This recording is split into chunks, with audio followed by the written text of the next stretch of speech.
C'est bientôt le Black Friday 2025. On va analyser cette SERP Google. Alors, si tu tapes Black Friday sur Google, il te sort en réponse quelle est la date du Black Friday. Le vendredi noir, c'est quand? Ça correspond au vendredi 28 novembre 2025 parce qu'au moment où je fais cette vidéo, on est le 3 novembre 2025, donc ça correspond à cette année. Ce qui est marrant, c'est que si on va sur les suggestions, sans surprise, la première suggestion, c'est 2025, donc c'est l'année en cours. Ce qui est quand même curieux, mais pas si étonnant que ça. Les suggestions suivantes, ça correspond aux années antérieures, 2024. Il n'y a pas 2023, par contre 2022. Date, parce que Black Friday s'associe à une date. Après, on a les marques d'e-commerce, boulanger. On a Black Friday 2025 DAC, donc Black Friday année date. Black Friday France, donc le pays. 2025 France, donc tu vois, on associe chaque fois le Black Friday à la date. La preuve, là, c'est associé date et vraiment l'année, donc c'est double date. 2025, donc date et pays, tu vois, 2025 France. Et le ressort, c'était un doute quand même, hein. France 2025, enfin tu vois, Black Friday France, Black Friday 2025 France. 2025 date 2025. Chaque fois, tu as une espèce de doublon. Black Friday Amazon et Cdiscount. Alors, ce qui est marrant ici, c'est que tu as les trois principales marques d'e-commerce, Boulanger, Amazon, Cdiscount, donc c'est pas les seuls, il y a les Fnac et compagnie, et Darty, en tout cas, dans les sujets, il y a Boulanger en premier, France, Amazon, Cdiscount. Et ce qui est marrant sur la SERP, c'est que c'est pas tout à fait pareil. On a, sans surprise, des liens de sites médias, donc les liens presse, Le Parisien, Frandroid, Numérama, donc Le Parisien, ben voilà, le journal. Après, les sites médias spécialisés orientés tech numérique, Frandroid, Numérama, les numériques, bien sûr, l'Internaute, La Voix du Nord, Le Parisien. Et alors, ce qui est marrant ici, c'est que si on regarde la SERP vite fait, on a Le Parisien qui cite Cdiscount, Frandroid qui cite Cdiscount, parce que, alors j'ai pas creusé, mais à mon avis c'est quasiment sûr, c'est pas désintéressé, c'est de l'affiliation. Après, on a d'autres marques comme Honor, et là tu vois Cdiscount est en premier vraiment en résultat organique sur la SERP. Donc si on regarde la SERP à première vue, on voit que Cdiscount est quand même majoritaire. Cdiscount en Frandroid, Le Parisien, donc le principe de citation, et Cdiscount sur la SERP classique. C'est d'ailleurs marrant de taper Black Friday sur une IA telle que Grok ou ChatGPT, voir ce qui ressort, les premières citations en premier. Ce serait pas étonnant que ce soit Cdiscount, en tout cas au moment où je fais cette vidéo. Alors, autre intérêt de cette SERP Black Friday, c'est qu'on voit qu'on a vraiment une pluralité de typologie de sites. Alors, les recherches associées, donc tu vois, Thanksgiving, c'est marrant, vu que c'est effectivement associé à Noël, le côté anglo-saxon, Boxing Day, Cyber Monday, forcément. Maintenant, il y a même le pré-Black Friday qui correspond au 30 octobre, un truc comme ça, un week-end d'octobre. Donc, jour Noël, Cyber Monday, Boxing Day, bon, tout ce qui tourne autour voilà, de la période, hein, vraiment Noël, décembre, les fêtes de fin d'année, tout simplement. Là, on a donc Cdiscount, site e-commerce, Wikipédia, site d'information, requête informationnelle.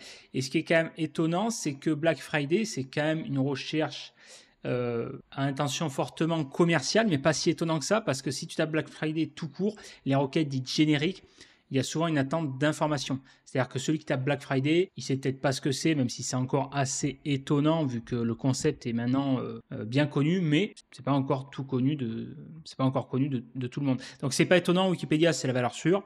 Et ensuite, on a principalement de l'e-commerce, back market. Black Friday en France, on a de l'EMD, ça on va le voir tout à l'heure. Là, pareil, un shop, Daniel Wellington. Donc, on a Marketplace, site d'information Wikipédia valeur sûre, Marketplace, EMD, Shop, site média presse, Marketplace, site média orienté tech et Shop aussi. Donc, vraiment une SERP assez variée. Hétérogène. Les recherches associées, ce qui est quand même marrant également, on retrouve donc Amazon 2025 Amazon. Tu vois, c'est Discount ici. Et là, tu as vu date Black Friday Amazon. Tu as un petit icône, une flèche. Donc ça indique une trend en fait. Ça veut dire que Google, il te parle, il te dit, OK, date Black Friday Amazon. Au moment où j'interroge la SERP Google sur la requête Black Friday, cette requête-là, dans la thématique Black Friday, ressort, il y a une trend. Donc en gros, ça vaut le coup de te positionner sur date Black Friday Amazon. OK. Et si tu regardes la SERP ici, date Black Friday Amazon, qu'est-ce qu'on a? On a des relations, on a des résultats presse, Ouest France, Frandroid, donc toujours cette mixité, médias classiques, la dépêche journaux Ouest France, 20 minutes, et médiathèque. Mais tu vois, majoritairement, là ici, site classique, journal presse. On n'a que Frandroid en médiathèque. Donc en suggest 2025, bien sûr. C'est étonnant, hein, l'impasse sur 2023, je ne sais pas pourquoi. J'imagine qu'il y a une raison, ça pose question. Donc ici, le petit extrait, les how-to. Et après, ici, une SERP un petit peu plus homogène, principalement en marketplace, Amazon et site média. Tu vois, ici. Voilà. Bon, on a quand même le médiathèque, mais voilà. Majoritairement, on a vraiment deux typologies ici de site marketplace et journal presse. Alors, ça, date Black Friday Amazon, on va y revenir tout à l'heure dans la trend. Maintenant, si on regarde les principaux résultats, sites qui se positionnent. Donc, on a le shop notino.fr. Je connais pas du tout ce shop. Ouais, on dirait un shop de cosmétiques, un truc à la Beauty Success ou ce genre de choses. Ouais, parfumerie, Black Friday. Donc voilà, là ça va être un H1 j'imagine. On va se concentrer ici principalement sur l'analyse on-site. Hein. Ouais, du H1 classique, petit extrait, ok, liste de produits. Là, le pâté de contenu classique, quelle est la date du Black Friday 2025, donc ça va être du H2, H2, H3, H2, voilà. Ensuite, là, qu'est-ce qu'on a? On a H2, ouais, H2, que du H2? H2, ok, bon, H2.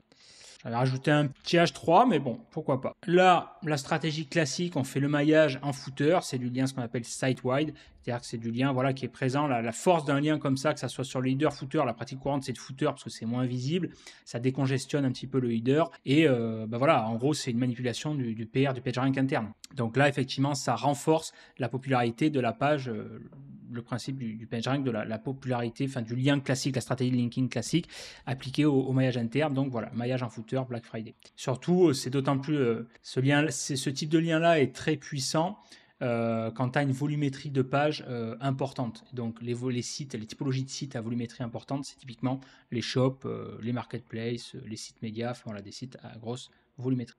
Alors après, c'est un petit peu plus subtil. Frandroid, enfin FR Android là. Donc là, on a cet article qui se positionne, tu vois ici, paf. Donc là, pareil, hein, aucune home à part le hors catégorie, c'est un EMD, donc c'est la home qui se positionne, ok. Mais sinon, c'est des pages internes. Ça, on va y revenir. Ici, donc la page se positionne, ok, bon plan, tac. Et en fait, ici, tu vois, il y a le maillage, là, il y a le tag. Attends, je vais enlever pour décongestionner la page. Hop, voilà. Ici, Black Friday 2025, on voit que c'est un tag. Après, ben voilà, on a le truc, Black Friday, blablabla. Bla bla bla, ici, ok, les tendances, Black Friday 2025. Donc ça, c'est le principe du maillage interne classique. Ok. Après, un blog, pareil, voilà, lecture liée, derniers articles. Donc là, on va retrouver du Black Friday si on marque. Voilà, hop. Ici, voilà, Black Friday 2025, pour arrêter les offres en avant-première, nanana. Donc là, tu vois, il reste sobre, il met les meilleures offres PC portable, il aurait très bien pu mettre les meilleures offres PC portable Black Friday. Mais si, parce qu'attends, est-ce que c'est une page? Ouais, si, c'est une page en plus dédiée, vraiment fait pour le Black Friday. Donc il aurait pu mitrailler en texte de lien. Ok. Voilà, ici, ce qui est important également, c'est le maillage contextuel avec des articles en rapport le Black Friday. En gros, c'est pour envoyer la sauce, quoi. C'est-à-dire quand tu veux te positionner sur une requête générique comme Black Friday, bah voilà, il n'y a pas de secret. Hein, c'est qu'en gros, il faut faire plein de pages sur ce mot-clé. Donc là, Black Friday, tu les lis entre elles. Et après, c'est le principe de la page pilier, les pages filles, enfin le principe du silo sémantique. Bon, j'ai fait plusieurs vidéos à ce sujet, donc je ne vais pas en reparler ici. Voilà, le maillage également. Derniers articles. Donc, on a différents types de maillage, mais c'est principalement ici de l'article. Hein. L'avantage sur un e-commerce, on a beaucoup plus d'angles d'attaque en termes de typologie de page et donc typologie de lien. Par exemple, on a du lien type page, article, fiche produit, tête de catégorie. Donc, il y a un terrain de jeu un petit peu plus large. Donc là, ici, dans le footer, on ne l'a pas parce qu'il le maille ici. Tu vois, plutôt dans le leader. Black Friday, donc ça, c'est le tag. Souvent, ce qui se fait dans l'URL rewriting, c'est de ne pas mettre l'année justement parce que l'URL, tu la rends evergreen en fait. Comme ça, l'année, comme là 2025, tu modifies juste dans le title, dans les endroits, ce qu'on appelle des zones chaudes de la page. Black Friday, voilà, débute officiellement, blablabla. Dans les articles, donc principalement du maillage ici, hein, on a très peu, voire quasiment pas de contenu. Ouais, de texte en tout cas. Là sur la home, donc c'est maillé ici le tag parce que forcément là, c'est le b.a.-ba, hein, la home c'est celle qui est la page qui reçoit le plus de jus, donc c'est celle qui a le plus de capacité à en transférer en termes de maillage interne, donc forcément c'est du principe élémentaire. Boulanger, pareil, page dédiée, Black Friday 2025, donc tu vois l'URL pareil, on ne met pas l'année. Là il le maille ici dans le header et je sais pas si lui fait un maillage, non je crois pas qu'il fasse de maillage aussi dans le footer. Ouais, il décongestionne le footer. Voilà, après, alors c'est intéressant. Donc là, voilà, on a la pâtée de contenu classique, tac, tac. Et là, tu vois, le maillage, le blog, découvrir le meilleur du Black Friday. Donc en fait, il met, j'imagine, ça va être le top des ventes ou des produits qui génèrent un panier élevé ou il y a une volumétrie de vente élevée, en tout cas une demande élevée. Donc là, trottinette électrique, barre de son, et chaque fois, lui, tu vois, il rajoute Black Friday, ce que je te disais dans le texte de lien, que FR Android est plus soft à ce niveau-là. Mais pour autant, ouais, il est au cul quand même. Boulanger juste au-dessus, les deux ont quand même une force de frappe importante, donc tu vois, hein, là, c'est un petit peu plus agressif. Et tu vois, par exemple, si alors je me demandais si c'était une page dédiée faite pour Black Friday, effectivement, oui. Micro-ondes Black Friday, tu vois ici, par exemple, micro-ondes, / alors c'est marrant, il met aller plus loin, Black Friday. Tu vois, dans toutes les URL, on a toujours le même mappage, finalement, la même règle de réécriture. Et donc là, on a le listing. Alors juste au-dessus, il y a un petit chapeau. Voilà. Micro-ondes, le titre, le petit chapeau. Black Friday, voilà. Le listing produit, ça va être, je sais pas, un top 10, j'imagine. Ouais, une 10. Micron Black Friday. Alors là, par contre, c'est voir. Vu qu'il y en a deux, ça c'est quoi? C'est un H2 l'autre. H2 et H2. D'accord, ok. Il met deux H2, ouais. Ça aurait plus de sens de varier celui-là, par exemple, mettre en H3. Mais bon, ok, pourquoi pas. Bon, voilà, le petit pâté classique. Alors, je connais pas du tout ce shop, tu vois, Daniel Wellington, il se positionne bien, hein. Bon, Notino, il est en fin de serre, et Wellington, tu vois, il est vraiment en milieu 1, 2, 3, 4, 5, ouais, vraiment au milieu de serpe, avec une page très sobre, hein, finalement. Le guide ultime pour bien préparer le Black Friday. Voilà, c'est le guide ultime pour ma requête, un Black Friday, donc tu mets l'année. C'est même décevant, je trouve, parce que d'un point de vue purement SEO, il fait le taf, hein, attention, hein, tu vois, en termes de ranking, voilà, il se positionne, hein. Mais la page est très trop sobre en fait, hein.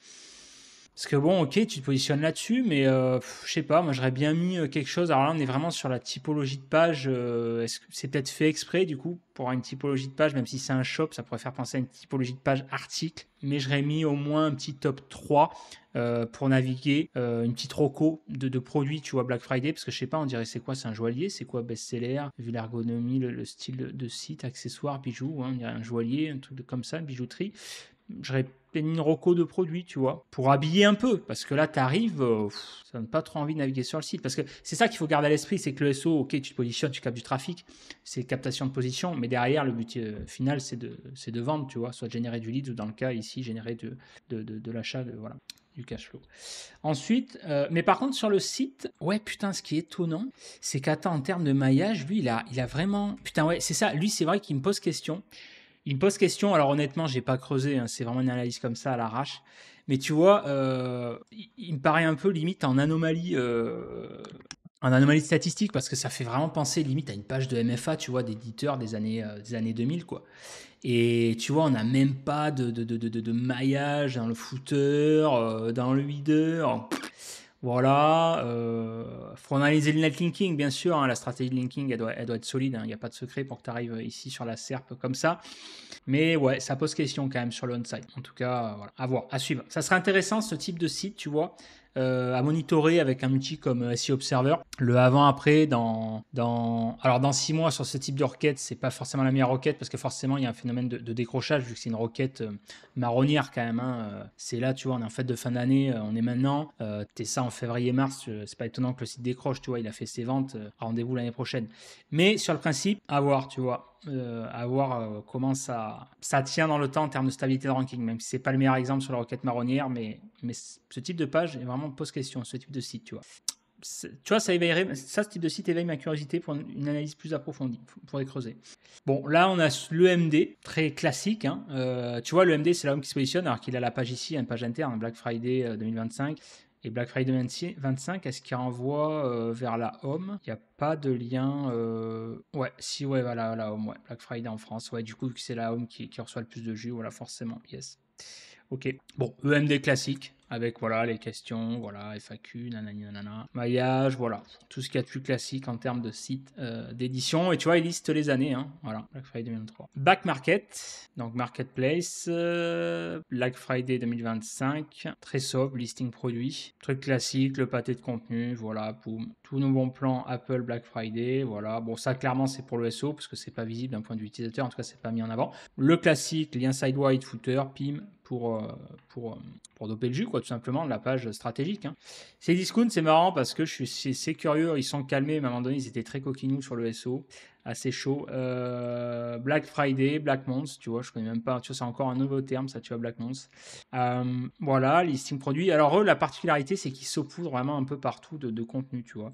Là, on a voilà, c'est Black Friday, paf, les contenus, ok, le maillage, tac, ok. Ce qui est dommage, alors là, c'est vraiment pas d'un point de vue SEO parce qu'ils optimisent. D'un point de vue SEO, c'est le lien, le texte, voilà, c'est la base. Listing produit, bon, ils mettent en avant, ils savent l'utilisateur, c'est vraiment listing produit ici en haut de page. Mais vu qu'on a quand même des visuels qui sont, c'est le cas de le dire, visuels, ça attire l'attention. Frustrant, tu vois, dans termes de clic. T'as envie de cliquer là, tu vois. Là, tu sais quoi, sur la catégorie lave-linge maison, un petit lien, tu vois, offusqué bien sûr, offusqué. Mais pour la navigation, un peu frustrant, pas top. Et là, bien sûr, la patte Cdiscount, tout en bas, bim, voilà, Black Friday France. Et là, on se fait régaler. Voilà, le petit texte là. Alors là, c'est marrant parce qu'effectivement, bon, si, on est sur la page stratégique Black Friday qui reçoit la page pivot. Donc, on n'a quasiment pas de lien.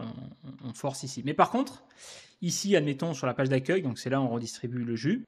Et là, boum, là, on se fait plaisir, tu vois. Et le Black Friday, on l'a, le pointage ici, tu vois. On a vraiment ces discounts, j'ai toujours aimé leur. C'est du old school classique, mais j'aime bien, ça fait le taf. Hein. Petit contenu des familles, en bas de page, petit maillage interne, propre, impeccable. Merci, au revoir. On avait du XC Discount aussi. C'est quoi XC Discount? Ah, c'est Twitter. Putain, j'étais là. Ok. Et alors là, les trends, tu vois, on va finir là-dessus. Il n'y a quand même pas de hasard parce que ça a éveillé ma curiosité. Tu vois, Black Friday, tu vois la CR, c'est pour ça que j'ai fait cette vidéo. On voit date Black Friday Amazon, tendance Google, tac. Tape date Friday Amazon, ok. Là, tu tapes ça, Black Friday, comparaison Google Trend, date Black Friday Amazon, Black Friday 25. Admettons sur les 30 jours, bon, Black Friday, boum, il raflamise, on voit qu'il y a un décollage, cohérent. On voit que les requêtes clés Amazon, forcément, en comparaison à Black Friday, c'est quasiment nul, tu vois. Et là, tu dis, mais c'est quoi ce délire, quoi? What the fuck, quoi? Pourquoi, dans ce cas-là, Google, il te dit, il y a une trend, là. Donc là, on va essayer d'affiner un petit peu, quoi. Parce que si tu regardes ici dans les Black Friday, bon après voilà la segmentation géographique, ça c'est pas forcément le pertinent ici, mais bon Thanksgiving solde d'hiver 2026. Alors là les mecs ils sont en avance, ils prévoient déjà pour l'année prochaine, c'est un délire. Mais ici Black Friday 2025 Amazon, ok, record, il enregistre un record. Ensuite donc là on voit que ça ressort dans les suggestions, hein, c'est pas un hasard, hein, c'est cohérent. Hein, voilà. Les suggestions elles sortent des trends. Mais du coup si on pousse un petit peu plus loin, on va affiner, on va mettre Black Friday 2025 en concurrence, en tout cas en comparaison avec Amazon. Et là, on voit que c'est Amazon qui est au-dessus, qui raflamise, qui est bien plus populaire que Black Friday 2025. Vu que Amazon, c'est une, voire la marketplace la plus connue. En tout cas, moi, le premier, je commande quasiment que, majoritairement en tout cas, sur Amazon. Et donc, on peut supposer, moi j'en suis quasiment sûr, dis-moi ce que tu en penses en commentaire, mais ce qui explique cette trend-là, que Google, cette suggest de trend que Google justement te suggère en recherche associée, date Black Friday Amazon, c'est parce qu'il associe, à mon avis, les deux recherches populaires. Tu vois, Black Friday, c'est populaire. Amazon, c'est populaire ici, tu vois, par exemple. Et donc, date Black Friday Amazon, il doit associer les popularités. Il y a un truc comme ça parce que en tant que tel, date Black Friday Amazon, il n'y a pas suffisamment de data, en tout cas pour l'instant, qui fait ressortir qui justifie ça. Même si on s'en doute. Date Black Friday Amazon c'est connu, c'est the marketplace to be, enfin voilà, date Black Friday, donc il y a forcément une trend, il te le montre en plus. Mais pour l'instant, je pense qu'il n'y a pas assez de data. Moi, je pense que c'est l'association des deux, Black Friday et Amazon. Voilà, vidéo très rapide, j'espère que ça t'a plu. Si tu as des suggestions d'idées de vidéos que tu as envie que je fasse, par exemple sur des analyses de shop, de e-commerce, d'un point de vue SEO, de maillage interne, notamment en on-site, en stratégie de linking, ce que tu veux, de SERP, dis-le moi. Dis-le-moi en commentaire de cette vidéo, ou analyser des SERP ou des idées où je te donne mon avis sur tel ou tel site ou outil. Si tu veux bénéficier de conseils personnalisés, de conseils SEO, de séances de coaching, de consulting, tu peux me contacter en passant par mon site seoformaker.com sur la page de contact, le formulaire de contact. Tu le retrouves dans le footer ici. Pour l'instant, j'ai de la dispo, donc profites-en. Et si tu veux accéder à mes formations, c'est toujours possible. L'Académie et le Rank and Rent. Et pour l'instant, les deux sont à 50% de réduction, donc grosse réduction. Donc si tu veux en profiter, c'est le moment. Allez, ciao!